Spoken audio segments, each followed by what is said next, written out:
ချင်းမင်းနေနဲ့ပါမင်းမြေဝေတော့မယ်ဆိုရင်တော့လူတိုင်းရဲ့ပြောစကားကိုမယုံပါနဲ့ဒီနေ့မှာပါမင်းမြေကွက်ကိုဝယ်မယ်ဆိုရင်တော့မဖြစ်မနေလူချင်းမင်းနေနဲ့လောက်ရမယ်အချက်၃ချက်ကိုပြောပြပေးသွားပါမယ်အဲ့ဒီထဲမှာနံပါတ်3ချက်ကတကယ်ကိုအရေးကြီးပါတယ်ဆိုတော့နံပါတ်1ချက်အနေနဲ့ဆိုရင်လူချင်းမင်းကဖုန်းထဲကနေပြီးတော့လမ်းနေထားကိုမေးတဲ့အခါမှာ2လမ်းသွားတို့1လမ်းသွားတို့အဲ့ဒီပေါ်မှာယုံပြီးတော့မဝယ်ပါနဲ့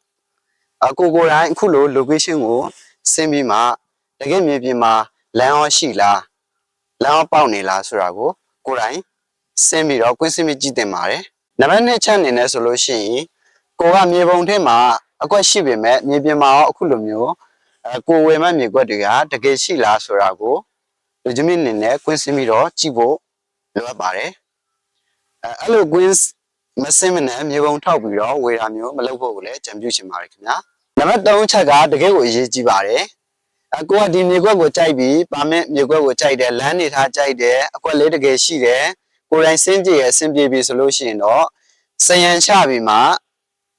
ပါမစ်မူရင်းတကယ်ဟုတ်မဟုတ်ရဲ့ပြီးတော့ဒီပါမစ်မူရင်းက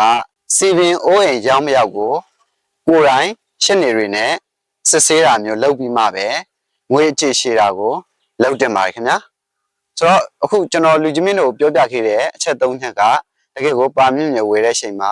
မဖြစ်မနေလောက်ရမယ့်အချက်တွေဖြစ်တဲ့အတွက်လူချင်းမင်းတို့အတွက်အကျိုးရှိမယ်လို့ညွှန်လင့်ပါတယ်ဆုံးဖြတ်ကြည့်ပေးတဲ့အတွက်အားလုံးကျေးဇူးတင်ပါတယ်ခင်ဗျာ